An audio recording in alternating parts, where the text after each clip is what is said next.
Welcome to the Commentary Magazine Daily Podcast. Today is Thursday, October 23rd, 2025. I am John Podhoretz, the editor of Commentary Magazine. With me, as always, executive editor Abe Greenwald. Hi, Abe.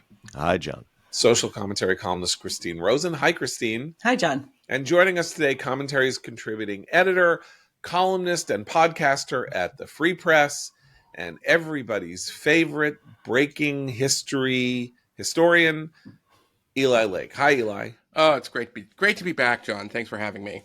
So I don't want to go into. I made fun yesterday of the fact that the left was going crazy over the elimination of the East Wing of the White House and the construction of the Ballroom, and they're taking their eyes off the ball of real issues and all of that. But I gotta start with this again today, even though I think it's a ridiculous issue, because it's a ridiculous issue and they're now in day 3 or day 4 of it. So it turns out doing what Trump wanted to do has meant the largely demolishing the East Wing and replacing it with this ballroom, right? So, and people were saying, oh my God, Stephen King said, people lost their lives defending America, and now Trump is destroying the East Wing of the White House. And it's like the War of 1812. Yeah, it's like the War of 1812. So the East Wing was built in 1942.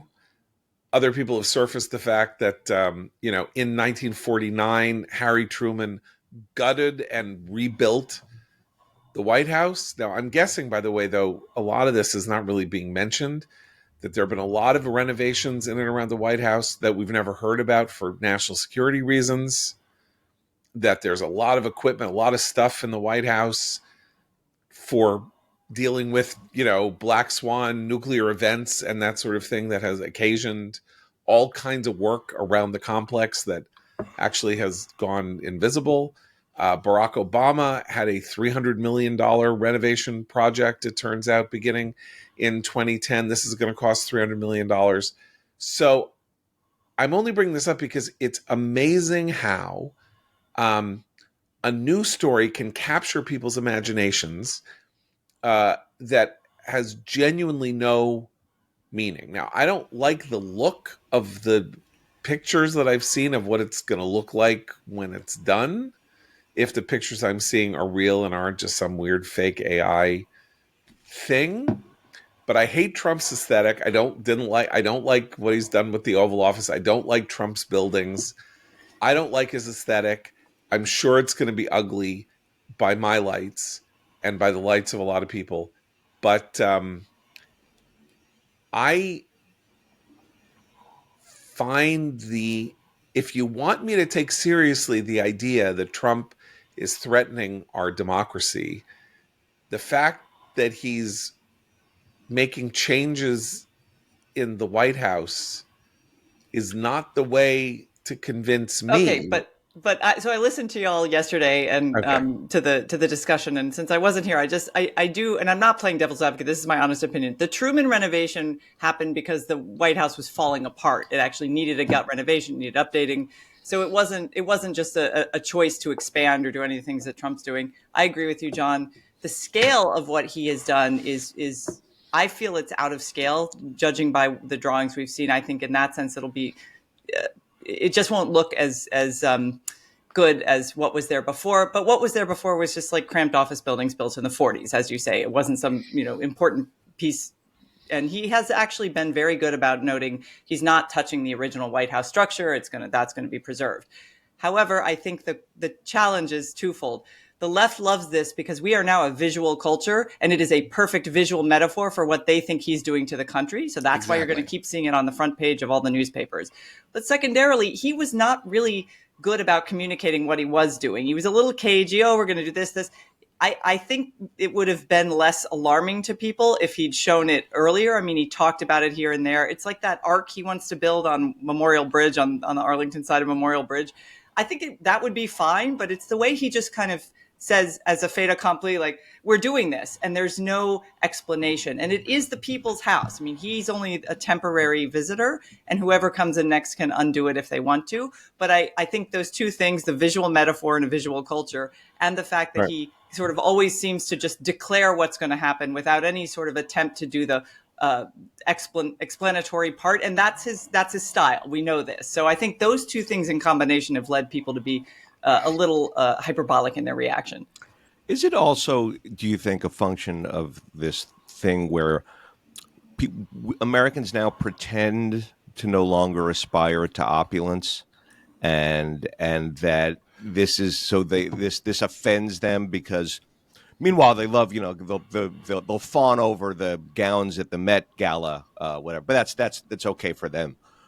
But in general, like there's this idea that we're equity is sort of incompatible. No, but I think you're quietly wealthy who don't want to seem to be showy, and he's the old school showy gold, throw everything at it, and they need a ballroom. I mean, if you've ever been to a White House event that's large, you're in a tent sinking into the mud. Like, it's not a pleasant experience, even if it's a prestigious one. Yeah.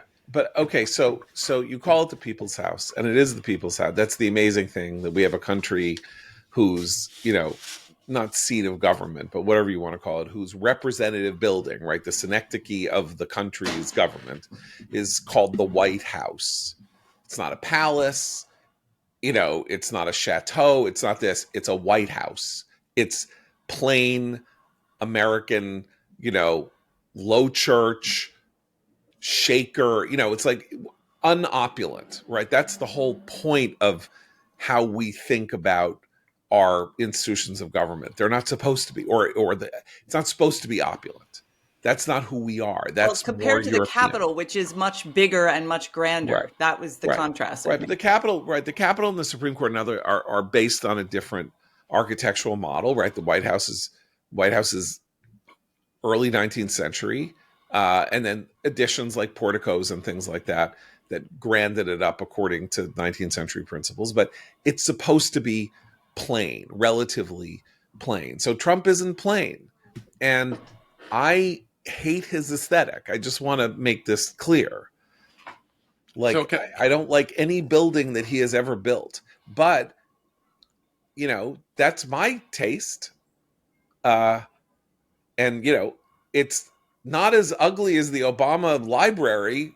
You've seen the Obama library? It looks like the building at the end of Mad Max Fury Road that Immortan Joe lives in, that he is storing all the water that he pours down on people's heads.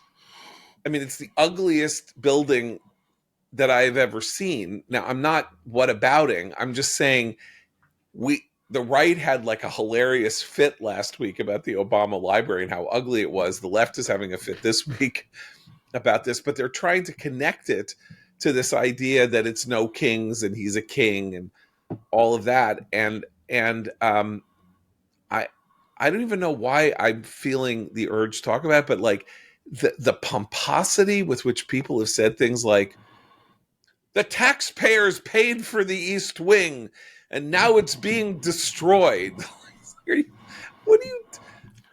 Buildings are renovated. It's like the ship of Theseus, eventually the White House will not have a single nail from the original White House. Like, that's how it goes when you have 200-year-old buildings that remain functional and in use. Like, every plank, every slat of wood, is different, and it's okay. But I'm going to interrupt to say I live in a 138 or 39-year-old home in a historic district, which means everything I do want to replace has to get approval, and it's and he doesn't have to get approval. And I wonder if some of the frustration. You shouldn't have to get approval. Don't be citing how you should get approval. No, I'm not saying. I mean, that's bad. For those legal. Zoning rules are bad. Well, and they're bad because I live in a historic district people don't also. feel that he had to answer to anyone for the choice he's made to make this permanent change. All right, can I? I live in a 120-year-old building, and I live in a historic district, and it cost us twice what it should have cost to do legally required renovations to make sure that the terracotta was properly mined from a quarry in Italy that matches the current terracotta. What business is this? I'm sorry.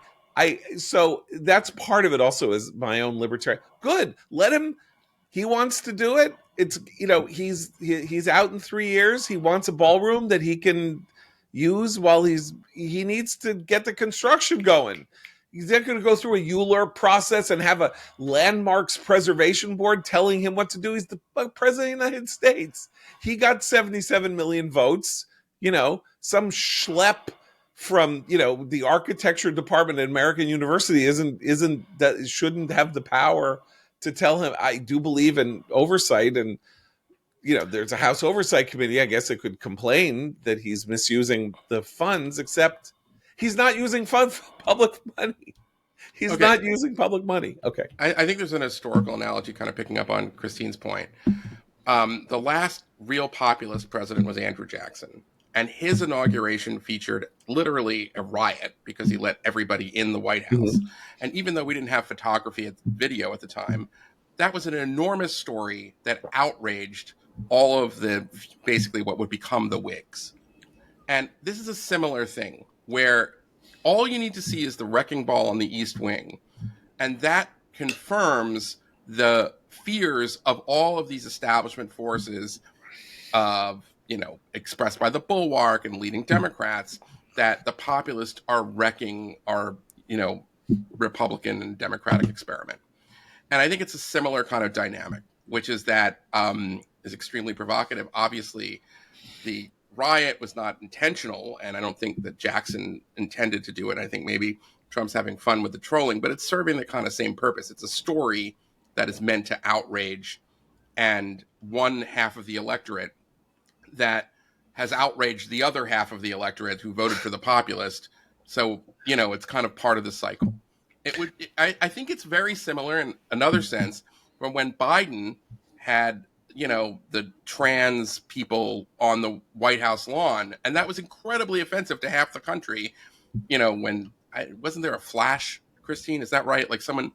Yes. Said, one of the trans. At my new breasts. Yes, exactly. That kind of thing. And that's the sort of thing like, hey, this is the people's house. This is hallowed ground. And look at what they're doing to it. And I think it's a similar kind of dynamic. It's funny though, you say it's the people's house and then you call it hallowed ground. Like that is a philosophical, moral, and spiritual contradiction in terms. Correct, but that's house, I think that's America in a nutshell. Fix it up. I know, but I mean, we don't have hallowed ground. We don't make idols out of our public buildings and our politicians, and we shouldn't. And so the White House can be renovated, and I may again be unhappy with what it looks like from the vantage of Pennsylvania Avenue when I go to Washington and like to walk down Pennsylvania Avenue and look at the White House. But that's not what the White House is for. It's not there, to be, though we're a visual country. It's not there to be a picture. People know the White House probably best from that angle, from the trailer for Independence Day, when the White House is destroyed by the alien spaceship from the top. Like, it's not like people just, are sitting there worshiping the White House. It's a 19th century, early 19th century house, again, with later edition porticos and things like that. It's not a particularly impressive building on its own. I don't think anybody says it's, it's not even a particularly representative building of the time. If you wanted a representative building of the time, you would go to Boston or downtown Philadelphia, where you would see, American architecture developing on its own. I'm only bringing this up aesthetically to say, if the situations were reversed and Kamala Harris became president and she wanted a ballroom and she asked Frank, I think he's still alive, but she asked Frank Gehry to design the ballroom with curved this and metal and, postmodern glass, people the on our MAGA side right would like, lose its mind, is what would happen. The MAGA right would lose its mind. Then, Justin Schuba would lose his mind. But people would be like, oh, this is really wonderful. It's really great how, look at this. Absolutely. It's Frank Gehry. Do you remember the controversy over the Vietnam War memorial? Myelin, yeah. Right. So it's a similar kind of thing, right? But the Vietnam War, that was a very interesting cultural fight because the question about the Vietnam War memorial was that you were providing a memorial for 58,000 Americans Right. who died in Vietnam, and that there was no grant. They thought, though I think this turned out not to be the case, they thought there was no grandeur in it, and there was no celebration of the martial spirit or the sacrifice. It was just a gash in the ground that went Right. down, so it was like a giant mass grave. And that was the assault on it. When it was constructed and then it went into use, it clearly had an entirely different valence and was deeply That's moving and a that's deeply emotional right. experience. That's But, true, but I'm just saying that's an example of how architecture becomes deeply political, because the right, original plan for it was this was a pointless war, and the only thing worth remembering is the 58,000 dead.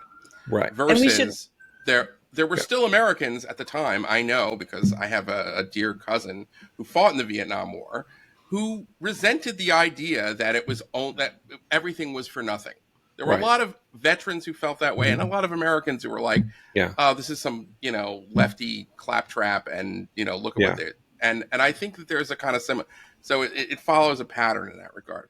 well, Right. and we should add that Trump has actually made it one of his stated goals to restore traditional classical architecture. And so there's this strange dichotomy where the people criticizing him for destroying the White House ignore that fact. And there's so many ugly brutalist Yeah, buildings all over Washington that I would love to see demolished before any yeah. part of the White House. Well, But they should demolish the Obama library before it's built. Like, it's taken them 10 years, and it's no, just get the unions to slow their work. yeah, I don't know. Yeah, okay. But so just sort of bring this full circle. You said like Trump's been cagey.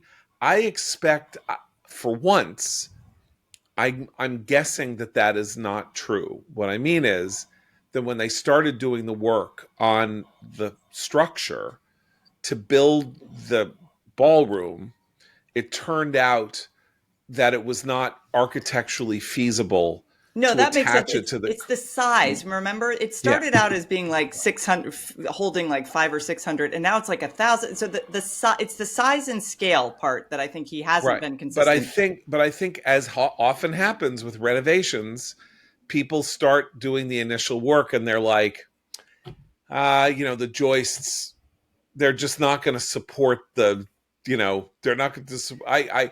I've watched enough home renovation shows to know that when you say I'm just going to add a room, it turns out that that's a far more elaborate Well, right. So he process was for an telling the existing American people, structure. "I'm going to add a room so we can have better parties," and now it's almost like adding a wing. So it's the scale of it on such a on I a. Can I understand. just I add understand, but it may well. Yeah, one thing go ahead. here? I mean, part of what the resistance hates about Trump is not just his ideology. It's not, if you can call it an ideology, but it's not even just political. It's that he's having such a good time doing what he does, that he relishes being in the position that he's in, that he loves to be a big shot, and to them, this is just like an offensive big shot move. And it may well be. And if you were a Democrat, nobody would have said boo. Right. So is all I'm saying. Now, most people wouldn't spend political capital on this or don't want to bother with reconstructing the White House, particularly in a term that's not going to end, which of course is what is going to end, right? So you could imagine starting this in the beginning of a first term, if you're Jackie Kennedy, excuse me, with the idea that all the things that you're fixing you're going to get to experience for 8 years. And Trump only has 3 years. And that's why there's this whole thing about, he's doing this because he's never leaving. He's going to cancel the 28 election. He's going to run for a third term, and then who's going to stop him. He's a king. He's a dictator. He's the Reichsfuhrer. I mean, it all starts Hold getting, on, yeah. because you're getting at something I think really important. Because who are the people who are most offended? Because I think if you contrast this, because you mentioned the resistance, to 2017 with the Women's March and the P hats and everything, there was this assumption that the Democratic leadership spoke for this big movement that called themselves a resistance that included the grassroots left. Now, at this point, the grassroots left is angrier at establishment Democrats than they are at Trump. And you've seen this phenomenon with a kind of horseshoe in the Trump era, which is like there's a populist right that has common cause, like a Ro Khanna. There's all these figures that you might have assumed in 2017 would be part of this larger Democratic Party coalition. Now the people most offended, are they leading a parade, really? I mean, it's mainly elites.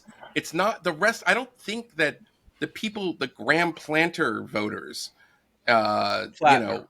I'm sorry, the Graham Plattner voters, care at all about this. And I think that they probably view it similar kind of way. Like, renovations, this is just something that MSNBC is going to get into a lather about and nobody cares.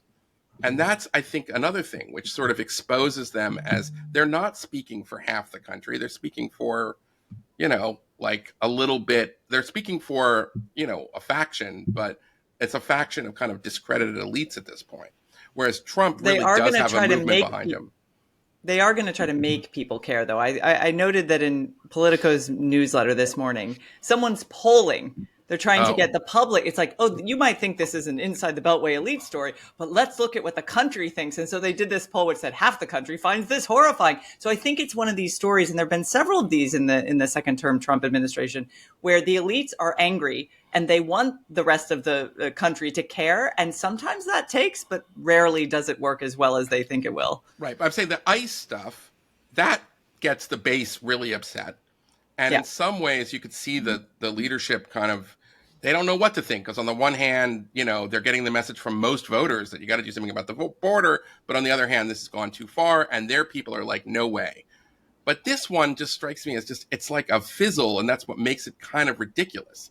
Because who are they really speaking for? I mean, it's interesting they're polling on it, but I don't think you're going to get a huge number of folks. No, so the poll just turns into a Trump approval poll. That's all. Yeah. Do you approve of Trump, or Trump's building a wing on the East Wing? Do you approve of that, or you disapprove of that? They're like 50% disapprove.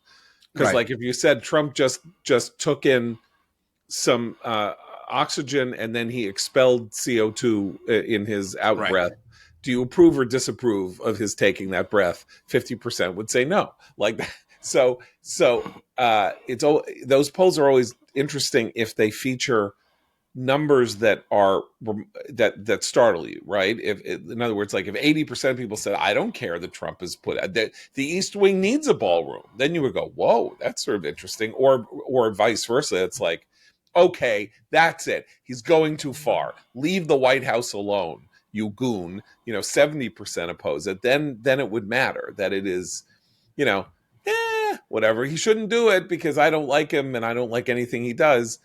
Then it doesn't matter. But I guess these, it is interesting. Our fights over architecture are meaningful because architecture is something that endures.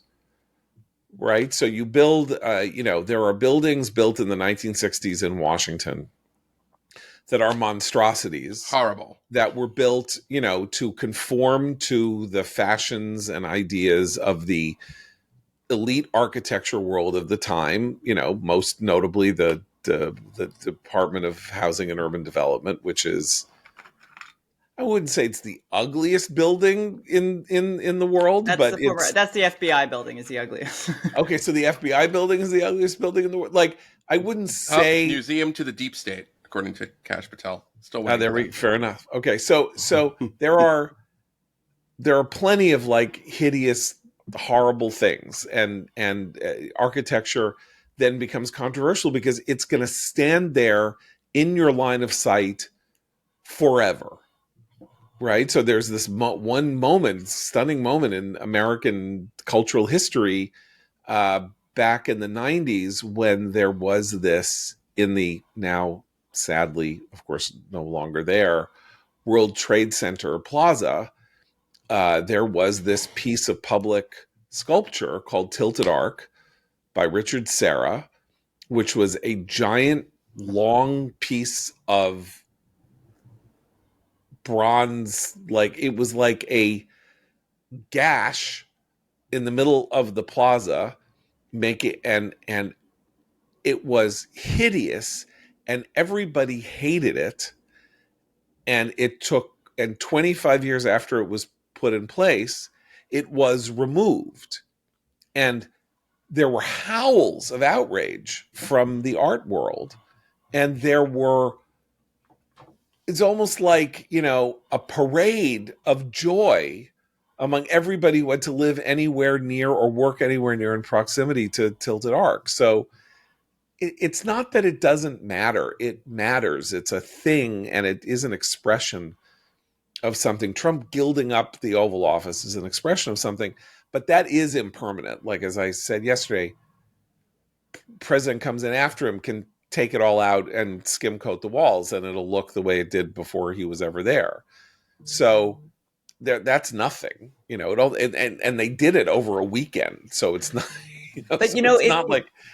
These stories, though, help Trump in the sense that they distract from some of the problems he's having within his own coalition, like with his tariff policies and his "I'm going to buy Argentinian beef" policies, really angering a lot of our beef industry here at home and asking, "Is this really America first?" So there are a lot of weird coalitional shifts going on right now related to the tariff policy, related to the economy, related to carve-outs that the administration keeps promising to various industries to sort of cover their own ass with regard to the downstream effects of these policies. And all of that, I mean, it's covered in the newspapers, but it doesn't galvanize. And that's useful for him. Whenever there's a scandal like this, like a made up scandal, it helps him because it takes all eyes of MAGA, it unifies his side, and then they stop getting attention for the internal contradictions and the fact that the government's still shut down. So there are all these things going on right now that I think it's probably it's a gift to him PR wise. I want to talk about the Argentine beef thing and a couple of other things. And this is something that Eli and Abe, I think, are particularly aware of, or sort of are students of. So MAGA is very suspicious of, or sort of the Trump coalition populace, very suspicious of American soft power and, foreign policy, using American foreign policy to alter both to promote American interests without simply selling arms or being at war, or using the tools of the levers of American economic power to reward friends, to punish enemies, and stuff like that. It all seems like a big conspiracy, and it's not fair, and that kind of thing. And Trump seemed very much attached to this idea, like wants to use the levers of power to punish other countries with tariffs to make them do things that we want. The Argentine beef story is like a very classic American foreign policy move, where you do something because you have an ally, right? You have an ally in Javier Milei who needs a little help. And you're like, okay, well, what can I do? And he's like, I need an open market for to do beef exports. And Trump's like, okay, we'll do that for you. And then there are domestic ramifications, because America is the largest, producer, I guess, worldwide producer of beef. And, you don't want to, beef producers don't want competition or subsidized competition, all of that. But it's interesting because, like, no matter who the president is, they're always going to default, and even if it's Trump, they're always going to default to the tools of soft power to help them along the way in the world, because you can't withdraw from the world, and you need to give Milei help, and you can't just write him a check. You need to fiddle around with your own economy to make it more open to him, to make it possible for him to stage an economic comeback in his own country and say, I've made your life better, so that his reforms can go through and be a lesson to other countries in South America about free markets and stuff like that. I mean, Trump likes to use trade as mostly as a stick, not a carrot. I mean, Yeah. So it's interesting. I mean, when he had the Prime Minister of Canada at the White House, he was talking as if all trade competition is bad for all parties. Um, and now here he is, as you say, John, rewarding an ally or attempting to reward an ally with trade. It's an look. It's fine with me, but it is an inconsistency, I think, in certainly rhetorically on his part. Well, that's what I meant when I said like he thinks of trade as a stick, Yeah, except it's too valuable not to be used as a carrot. Like even if he's ideologically of the view that you should only use trade as a stick, he's also the president of the United States with things that he needs to get done or things he thinks he needs to get done. And so he's going to violate his own long held principles on these matters if he has to, because America can't simply face the world with one face. We're too big, too powerful. Our interests are too varied and too broad. And doing other stuff is too expensive and it's like, it's actually, this is the cheapest way to help.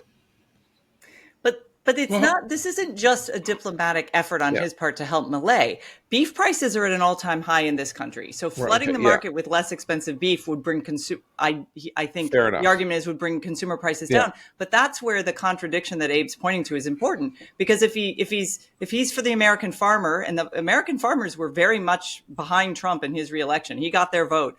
If this undermines that but brings consumer prices down, it's a juggling act, right? Who does he need to satisfy in the run up to these midterm elections more? The farmers, or who he's already giving other carve outs to protect them from some of his tariff policies, or the American consumer, who has continued to see very high grocery prices, and particularly things like beef. okay. Can I offer another theory here? That Trump is not ideological, and he sees his job as president of the United States in a way is kind of like the mayor of the world, because what he understands is New York politics, and Javier Milei is like a ward captain who's been a good ally, and he wants to take care of him. And like I see evidence of this like all the time. Even the East Wing thing is that's like what a mayor does. Mayor has to build something. Oh, we got to do something for the waterfront. And or like when he made that mistake at first about Hamas, shooting the collaborators in the streets, he's like, well, I understand that because we all have crime problems. Yeah. Believe me, I know. That's the way he looks at he's the mayor Right. of the world. Yeah. And he's making the deals with people the way, the New York mayor would have to all right, you're going to go to Brooklyn. You got to be polite and, we got to make this deal. That's how I think he looks at this stuff. And Milei has been a good ally for Trump. And it's no more complicated maybe than that. I mean, that's a very good analysis to explain where his own head is with the ICE and National Guard stuff. Right. Which is, what do you do if there's a neighborhood in trouble? You flood the zone with cops. Yeah, exactly. That's how right. he You thinks flood the he's zone doing with the cops. good thing. They go there for 30. They go there for a while. They quiet people up. They knock a few heads together. Yeah. They get bad guys off the street and throw them into Rikers, and then you leave and you have to go to a different neighborhood and do it again. And you do it particularly for people who are, in this case, what's funny is he's doing it for people who don't vote for him and don't seem to want it. So he's giving to them anyway, because the hell with them. But I think that's a great analogy and a good moment for us. By the way, it's like Rudy and the Squeegee guys. Remember that from the 90s? Oh, like that was the bane of his existence, and he put all these cops on it and he got rid of the problem. It's like, Yeah. And that was unbelievably popular. Right. Everybody hated the Squeegee guys. I've never seen anything like it. They weren't even doing anything particularly bad. They were just annoying. They made your windshield dirty. Yeah, but it was annoying because it was like a mosquito. It was like having a mosquito infestation. Like you come to a stoplight and someone comes over to your window and spits on it, and then you have to give them $1 to clean your window. It's like, can't we just get rid of these people? Right. And then he did. Right. That's it. Now, this is a very good moment to switch to the story of last night's mayoral debate here in New York City, or as I would like to call it, the end of all civilization as we know it. So yes, I watched the whole thing. I assume that you other three did not.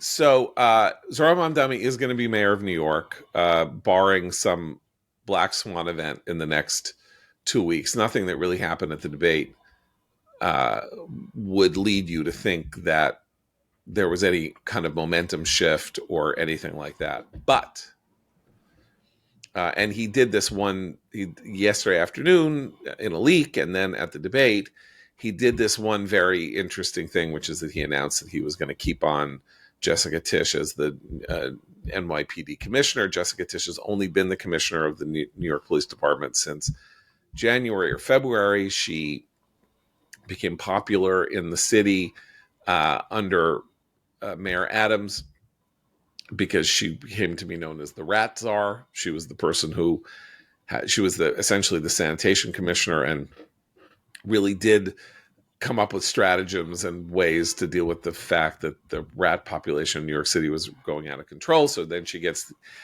the police department, which has been awash in scandal, and has suddenly become very popular. Like it looks like she's in charge. She sends cops into subway stations and she does stuff, and people like her and everybody. And this is a complete redo of something that happened.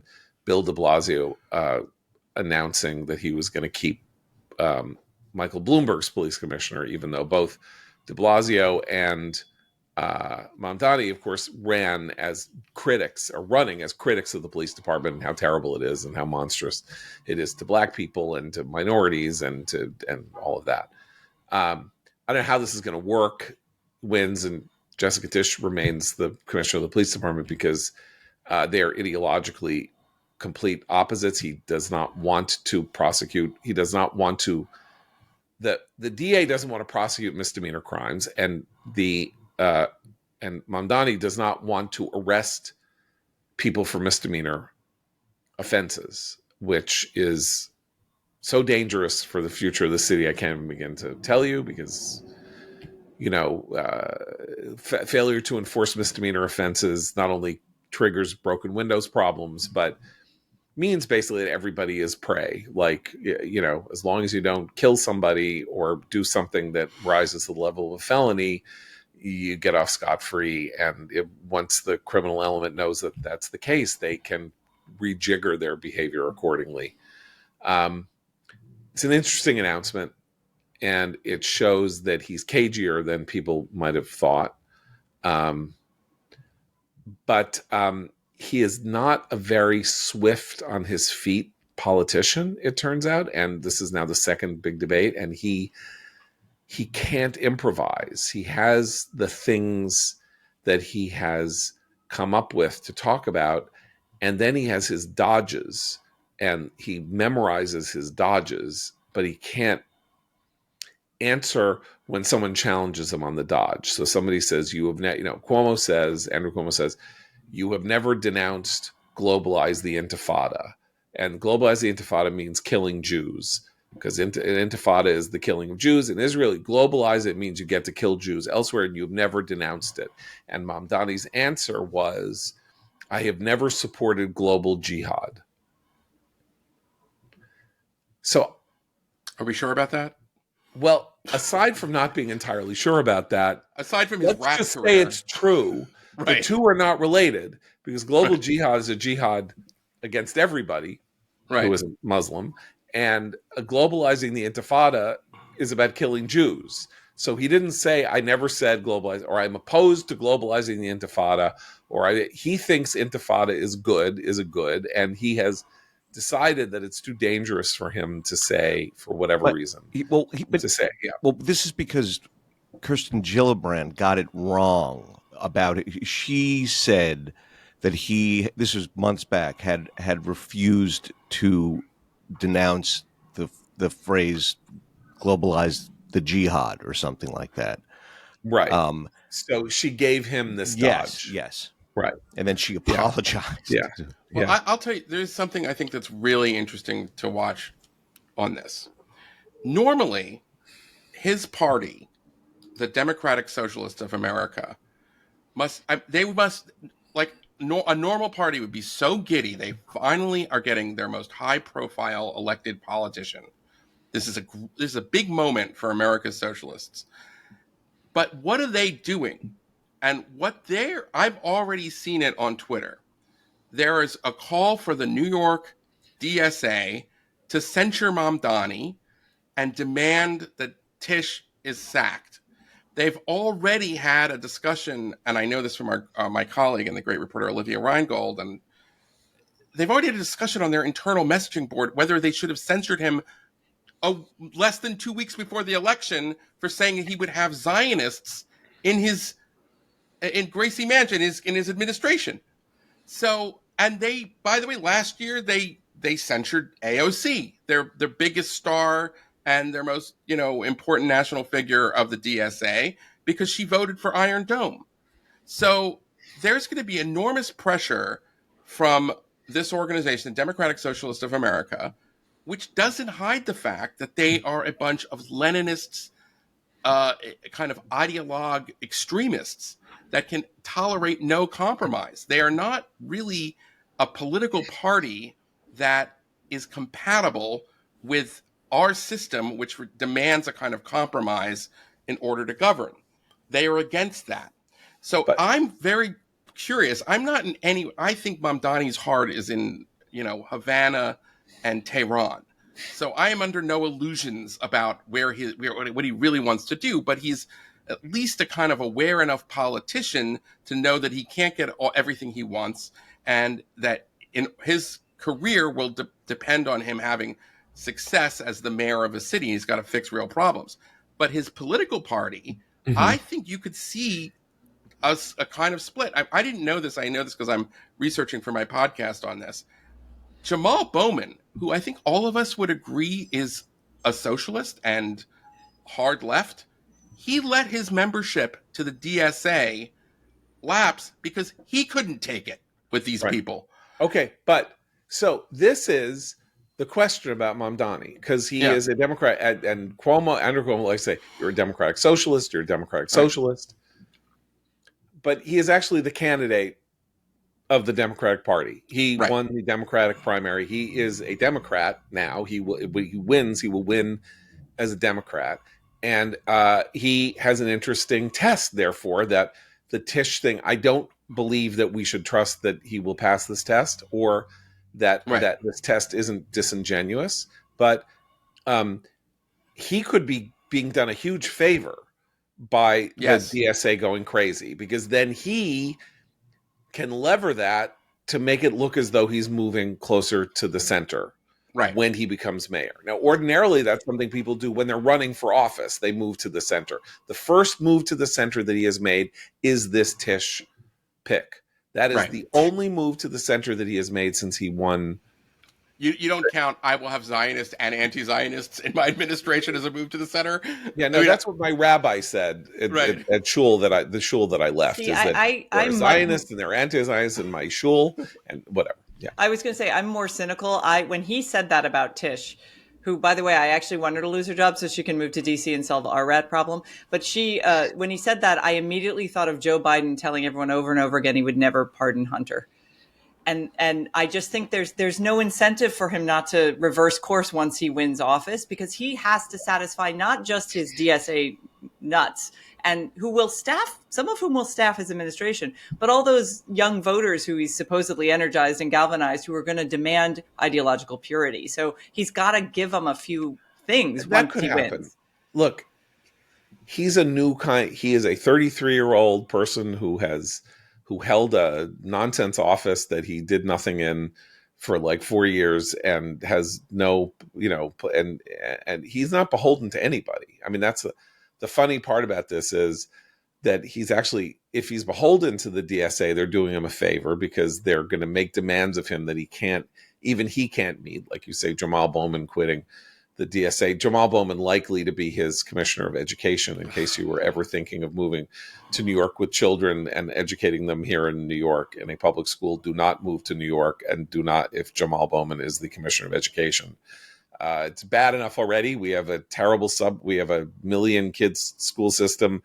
in which 70% of kids aren't reading at grade level by the time they're 50. So, it's the whole thing is a horror show. And it will be, 10 times worse than it is even now. And he will, of course, get rid of selective schools. He will get rid of gifted and talented schooling, and everything will be, a consuming disaster. But he really isn't beholden to anybody. That's what insurgent candidacies are like. He's not beholden to anybody, which also means that if things go really badly for him, and this is true of Eric Adams as well, the outgoing mayor, he's got no ballast, got no base. His base is like these, 30-year-olds who are aggrieved because they don't own $3 million apartments and they think somebody should give them to them. There's a lot of them here in New York who feel this way and would like that. He is also somebody who was asked last night to defend his policy, which is that there should be a $30 per hour minimum wage here in New York City to make things fair and equal. And, why is he being so chintzy? If you're going to say that the minimum wage should be 30, why don't you say it's $75? Like, why stop at 30? The economic damage that would be done by a $30 per hour minimum wage would be not that much different if it were 75, since every small business in New York will close with a $30 an hour minimum wage. So they'll just close also if there's a $75 an hour minimum wage, and then there'll be no small businesses here whatsoever, while he and his people still think that it's a great idea to block Amazon when it wants to come to New York and employ 40,000 people in Queens, which AOC made impossible. So think about that. They want to do the thing that will kill small businesses, and they don't like big businesses. So they don't like big businesses, and they don't like small businesses, and they don't like billionaires, whom Mamdani says shouldn't exist. So they want to get all their money from the billionaires by taxing them, who will then leave New York so that their tax rate doesn't quadruple. So he won't get tax revenue from them. So there won't be small businesses. There won't be big businesses. There won't be billionaires. There are just going to be poor people and middle-class people who are struggling, and landlords who abandon apartments in droves the way they did in the 1960s and 1970s. And we're, going to be living in hell. So John, I agree with you. That's the open question. Will he really try to do these things that will do great damage and are going to be politically really difficult and potentially turn off the rest of the New Yorkers? Because I don't think, the downwardly mobile master's degree holding, gig workers of Brooklyn are a majority of New Yorkers. But there is a way that he can appease the radical base of his and these people. I mean, like, just symbolic stuff. Like, I'm changing the name of, LaGuardia Airport to Leonard Peltier Airport. And, right. February 16th is going to be Assata Shakur Day. And these are things that are symbolic, that will drive us crazy and offend a lot of New Yorkers, but they won't. Anyway, it's symbolic, and that's the kind of thing that's the normal move that you would do. Isn't that what, like, Reagan didn't really give serious jobs to, the evangelical right. But he made sure that they had some positions in the White House, and he would say things that they would say, aha, he's with us. Yeah. And it wasn't a serious kind of thing. Right. And they hadn't really, I mean, you could argue they didn't really have their policies yet together, but you could see him, if he's savvy, but kind of throwing these cultural symbolic bones and counting on us to be furious, and the New York Post to say, I can't believe you would honor this person, and then moving on, and then, making his compromises and not getting as much publicity about it. But you could also, his radical base is still going to put him to the test. Sure. They're going to protest over nonsensical things in aggressive ways and force him to say where he stands on what they're doing. Things like that. Because they are going to feel so emboldened by having this guy as mayor that they think that they're going to, they'll be able to, there'll be walkouts every other day over something, and he's it's going to be a kind of Frankenstein situation here.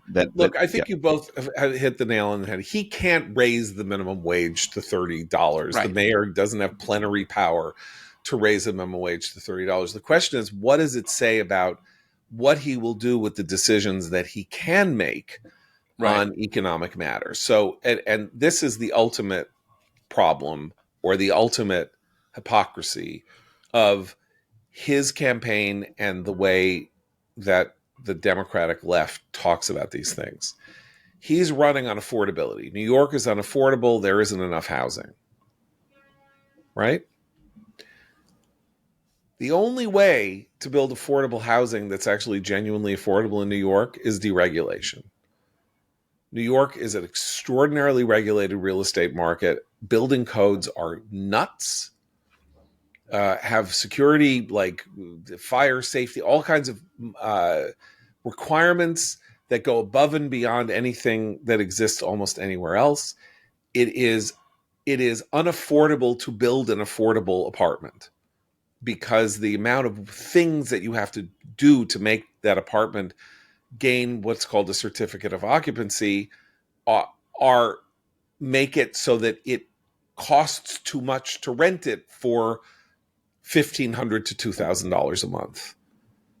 You just to defray your costs if you are a developer. Like you lose money when you start renting. So the only way to do it is either to make, if you want people to build, you deregulate to make it possible for them to build, and you loosen the building codes, or you deregulate the renovating standards so that people who want to retrofit an office building into a apartment building, or do this or do that or do the other thing, can do so without incurring outrageous costs.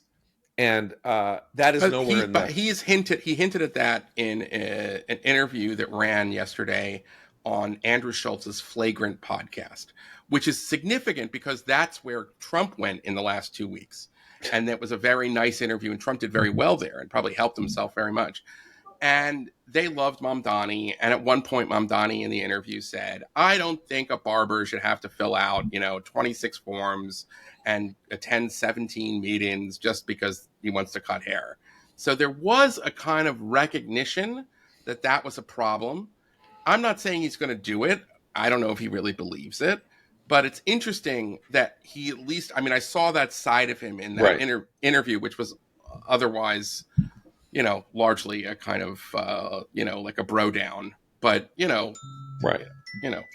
But I think ultimately this debate, what was important about this debate is that New York City's and New York State's politics, and it was once the largest state in the country. Now it's the fourth, because, it stinks here to work and to have businesses and stuff like that. So massive population departures, have meant that Texas and Florida have, outraced it in terms of population and growth and all of that.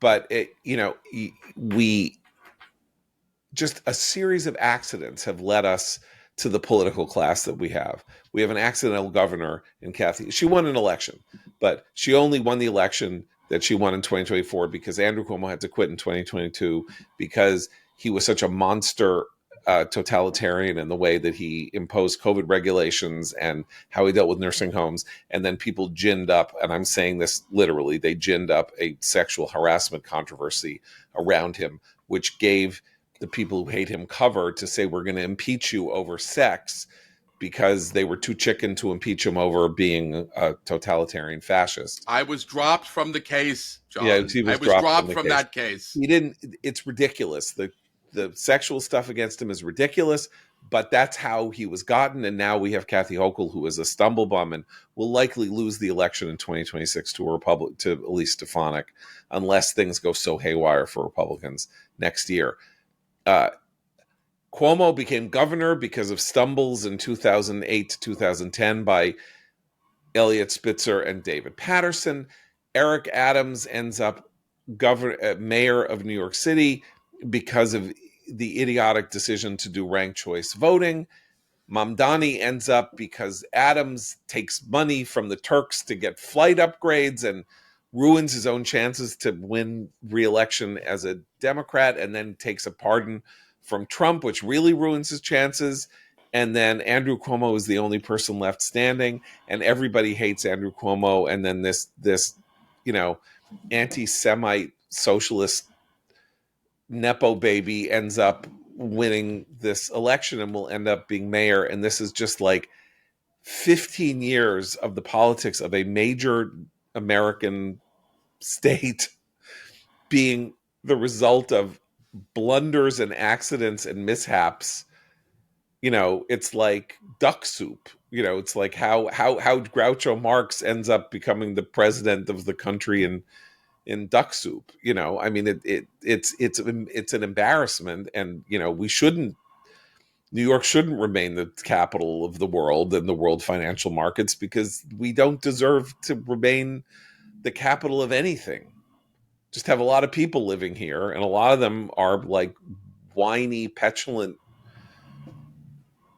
But we have a great subway system, which will also be, destroyed. So, and I have to stay here. So I would be very happy if things got better, but they clearly are only going to get worse. Can I make a recommendation? I just watched the 5th episode of Slow Horses, the Apple TV show. We've recommended it many times in the past. This is the 5th season of Slow Horses. And I'm recommending it because it's the best season of Slow Horses since the first season. And last season, season 4, was terrible. And I thought, and had this ridiculous plot about, a guy, breeding super soldiers at a chateau in France, who turned out to be the secret father of one of the stumblebum MI5 spies that we are following. And that was like, oh my God, like kill the show now before anything gets worse. And this season has been really, really good. And if you want to watch it, you can watch Apple TV and you haven't watched anything before it. Apple TV has a very useful thing on the page for Slow Horses where they will do a full recap. It's a 5-minute recap of seasons 1 through 4 to explain who the characters are, what the situation is, and what the stakes are, because each of these seasons is actually a self-contained, it's based on a self-contained book by Mick Herron. Anyway, it's really good. And the best thing about this season is that Gary Oldman, who was almost like consigned to a tertiary role in last season's goings on, is now totally the center and focus of this series, and is like out and about in London instead of sitting in his office. He's going around, he's doing investigations. And it's like one of the great all-time TV performances, Gary Oldman as Jackson Lamb. And so, Christine, are you watching? Oh, of course. So it's probably my favorite show right now. And I agree with you about last season, although the character you just was played by Hugo Weaving, who's amazing. Like he was played amazing. The role in a wonderful way. Fantastic, but it was a ridiculous But it plot. was, yes, I agree. Yeah. This season is so much better because it's just more Lamb, which is what I more always More Lamb, and a new stumblebum antagonist and an actor named Jamie Bamber, who was playing the head of, what would you call it? Like sort of the head of the CIA. Like he's the head of intelligence in the government. And Jamie Bamber played Gaius Baltar on Battlestar Galactica, who was also one of the great all-time TV characters on the 2003 Battlestar Galactica. A worm, a weasel, a Machiavellian politician, monster, spy, turncoat. And here he is playing an unbelievably stupid politician. And he's so good. He's so good. He's so good and so funny. And this season is also very funny. One character who seems to be the target of a terrorist plot gets taken out as a result of essentially there's a sort of psych gag death that it wouldn't make sense for me to describe, but it's such an interesting and unexpected take on what happens on spy shows that he ends up dead as a result of this happenstance. that you go like, this is what TV ought to be if it could be, like just this kind of comic invention and cleverness, and also Arab terrorists. So I'm very happy to report that it's full of Arab terrorists, because we need to see Arab terrorists represented now? as Arab terrorists in our interesting. care. And these organizations have spent 20 years making sure that people don't portray the people who are actually worldwide terrorists as terrorists. They're Libyans, so it's not quite what you would think, but nonetheless, Arab terrorists back in popular culture. Eli Lake, Thank you. Your latest podcast is about how Britain lost. Well, yeah, it's how the country that gave us modern free speech became a censor's paradise. And I'm looking at like this phenomenon where you can see it on the internet, but there are an average of 33 arrests per day in the United Kingdom for social media offenses. And there are all these examples of people who will basically get harsher sentences for what amount to word crimes versus crimes. So how did that happen in the country that gave us John Stuart Mill, the Magna Carta, George Orwell, etc.? That is what the current episode is about. And our next episode will be on Mamdani and the history of the Democratic Socialists of America and Michael Harrington. I'm in the middle of that right now, writing it, and it'll be a good one. I should thank you, John, for a great illuminating conversation this week on people to interview and ways to think about Harrington, who is, not the greatest, how should we say, public intellectual of the 20th century, as some would have you believe. Fantastic. So that's Eli Lake's Breaking History, Spotify, Apple, wherever you get your podcasts. Yes. Wherever you get our podcast. Rate and subscribe. By the way, I should say, I never say this. Please go to Apple and give us a 5-star review. Don't go to Apple if you're not going to give us a 5-star review. Don't go to Apple and write a review that says I clear my throat too much. Everybody knows I clear my throat too much. Abe clears his throat too much. Fine. You don't want to, I'm going to say this again. You don't like it that we have to clear our throat sometimes. You don't have to listen, really. Stop sending me these dumb emails about how I clear my throat. You think I want to clear my throat? You think that's my goal, is to clear my throat in front of you people? I sense a merch opportunity here with some sort. I'm gonna oh my God. think about that. Actually, it's worse than that. Lozenges. Something commentary lozenges. But if I sucked a lozenge, now that we're on YouTube, I'd be like, have a lozenge in my mouth. Like, how would that look? Then you'd be like, what's in your mouth? Get that thing out of your mouth while you're podcasting. You can't win, is what I'm saying. You can't win. It's free entertainment. Please enjoy it. If it's not free entertainment, if you are a subscriber, I will listen to you. I've always said this. I will listen. I will be very accepting of your criticism and apologize for clearing my throat. But if you're not a subscriber, beat it. Shut up. I clear my throat. I'm almost 65 years old. You're lucky I'm here at all. Okay. We'll be back tomorrow. Again, Eli Lake, thank you. And for Ava Christine, keep the candle burning.